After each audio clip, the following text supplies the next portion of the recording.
আজকে আমরা শিখব একটি নতুন ওয়ার্ড, অ্যাবিরেন্ট। অ্যাবিরেন্ট অর্থ হচ্ছে অস্বাভাবিক। এর সিনোনিমসগুলো হচ্ছে abnormal, irregular, odd, exceptional, strange. এর অ্যান্টোনিমসগুলো হচ্ছে নর্মাল, রেগুলার, অর্ডিনারি। আপনার নিচের দিকে তাকালে লক্ষ্য করবেন কয়েকটি গাড়ি পানির উপর দিয়ে যাচ্ছে। এটি একটি অস্বাভাবিক ঘটনা, তাই একে আমরা অ্যাবিরেন্ট বলতে পারি।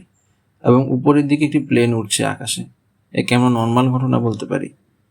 আসুন দেখিনি অ্যাবিরেন্ট দিয়ে গঠিত 3টি সেন্টেন্সেস। প্রথম বাক্যটি হচ্ছে the students aberrant behaviour disheartened the class teacher, অর্থাৎ ছাত্রটির অস্বাভাবিক ব্যবহার শিক্ষককে ব্যথিত করেছে।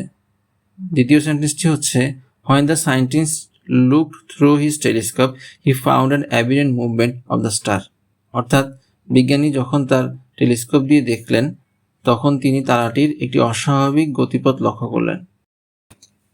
3 নম্বর সেন্টেন্সটি হচ্ছে please don't follow the aberrant way to get success, অর্থাৎ সফল হওয়ার জন্য কোনো অস্বাভাবিক পথ বেছে নিও না। Thank you for watching my video. Please subscribe for more videos.